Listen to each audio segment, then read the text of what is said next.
नमस्कार दोस्तों, मैं सत्यनारायण आपका मेरे चैनल में स्वागत करता हूं। यदि आप मेरे चैनल पर पहली बार आए हैं तो कृपया करके लाइक और सब्सक्राइब का बटन जरूर प्रेस करें, और जिससे कि मेरी आपकी नई वीडियो की नई नोटिफिकेशन आप लोगों तक पहुंचती रहे। आपकी एक सब्सक्राइब से मुझे बहुत खुशी मिलती है कि मैं आप लोगों से कितना जुड़ रहा हूँ, कितना कनेक्ट हो रहा हूँ। तो आज मैं बात करने वाले हैं भगवत गीता अध्याय के 15वें अध्याय के सार के बारे में। इससे पहले मैं आप लोगों को बता दूं कि मेरी भगवत गीता सार की वीडियो अलग है और भगवत गीता सार संस्कृत अनुवाद की वीडियो अलग है। तो इनको भी ज़रूर जाएं, ज़रूर देखें, ज़रूर सुनें, क्योंकि भगवत गीता के सुनने मात्र से ही मनुष्य को शांति प्राप्त होती है। तो चलिए आइए शुरू करते हैं। जय श्री कृष्ण। 15वें अध्याय का महत्व।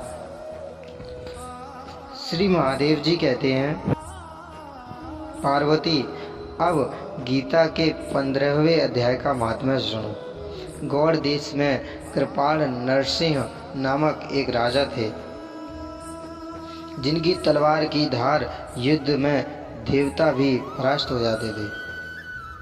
उनका बुद्धिमान सेनापति शस्त्र और शास्त्र की कलाओं का भंडार था। उसका नाम था सर्वमेरुंड। उसकी भुजाओं में प्रचंड बल था।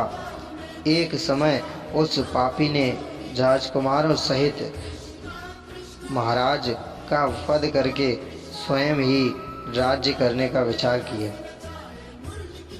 इस निश्चय से कुछ ही दिनों में बाद वह हैजे का शिकार होकर मर गया। थोड़े समय में वह पापात्मा अपने पूर्व कर्म के कारण सिंधु देश के एक तेजस्वी घोड़ा हुआ। उसका पेट सटा हुआ था। घोड़े के लक्षणों का ठीक ठीक ज्ञान रखने वाले किसी वैश्य के पुत्र ने बहुत सा मूल्य देकर उस अश्व को खरीद लिया।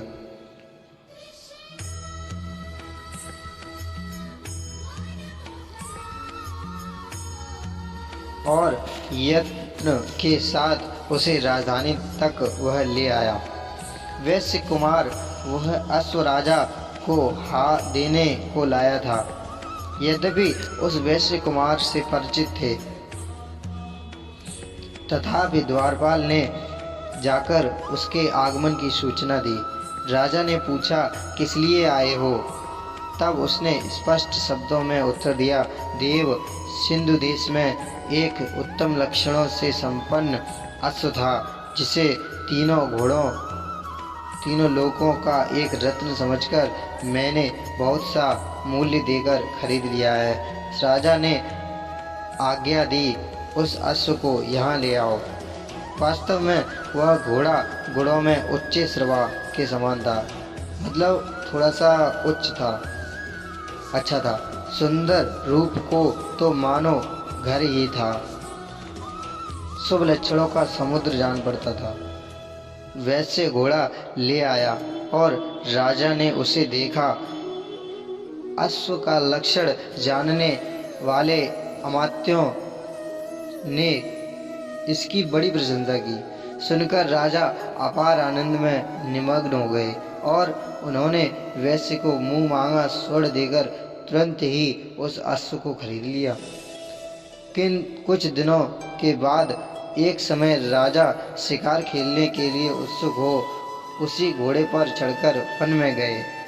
वहां मृगों के पीछे इन्होंने अपना घोड़ा बढ़ाया। पीछे पीछे सब ओर से दौड़कर आते हुए समस्त सैनिकों का साथ छूट गया। वे हिरणों द्वारा आकृष्ट होकर बहुत दूर निकल गए। प्यास ने उन्हें व्याकुल कर दिया। तब वे घोड़े से उतरकर जल की खोज करने लगे।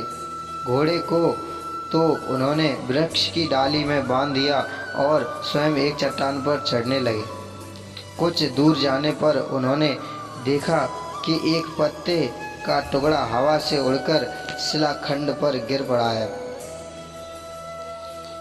उसमें गीता के 15वें अध्याय का आधा श्लोक लिखा हुआ था। राजा उसे बाँचने लगे। उनके मुख से गीता के अक्षर सुनकर घोड़ा तुरंत गिर पड़ा और अश्व शरीर को छोड़कर तुरंत ही दिव्य विमान पर बैठकर वह स्वर्गलोक को चला गया। तत्पश्चात राजा ने पहाड़ पर चढ़कर एक उत्तम आश्रम देखा, जहाँ नागेश्वर केले, आम और नारियल के वृक्ष लहरा रहे थे। आश्रम के भीतर एक ब्राह्मण बैठे हुए थे जो संसार की वासनाओं से मुक्त थे। राजा ने उन्हें प्रणाम करके बड़ी सख्ती से साथ पूछा, ब्राह्मण, मेरा अश्व जो अभी अभी स्वर्ग को चला गया है, उसमें क्या कारण है? राजा की बात सुनकर त्रिकालदर्शी मंत्रवेत्ता एवं महापुरुषों में श्रेष्ठ विष्णु शर्मा नामक ब्राह्मण ने कहा, राजन, पूर्व काल में तुम्हारे यहाँ जो सरभमेरुंड नामक सेनापति था, वह तुम्हें पुत्रों सहित मारकर स्वयं राज्य हड़प लेने को तैयार था। इसी बीच में हैजे का शिकार होकर वह मृत्यु को प्राप्त हो गया।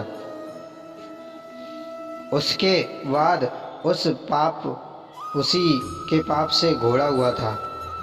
यहाँ कहीं गीता के 15वें अध्याय का आधा श्लोक लिखा मिल गया था, उसे ही तुम बाँचने लगे। उसी को तुम्हारे मुख से सुनकर वह अश्व स्वर्ग को प्राप्त हुआ। तदंतर राजा के पार्श्ववर्ती सैनिक उन्हें ढूंढते हुए वहां आ पहुँचे। उन सबके साथ ब्राह्मण को प्रणाम करके राजा प्रसन्नता पूर्वक वहाँ से चले और गीता के 15वें अध्याय के श्लोकाक्षरों से अंकित उसी पत्र को बाँच कर प्रसन्न होने लगे। उन्होंने नेत्र हर्ष से खिल उठे। घर आकर उन्होंने मंत्रवेत्ता मंत्रियों के साथ अपने पुत्र सिंगवल को राज्य सिंहासन पर अभिषिक्त किया और स्वयं 15वें अध्याय के जप से विशुद्ध चित्त होकर मोक्ष प्राप्त। जय श्री कृष्ण।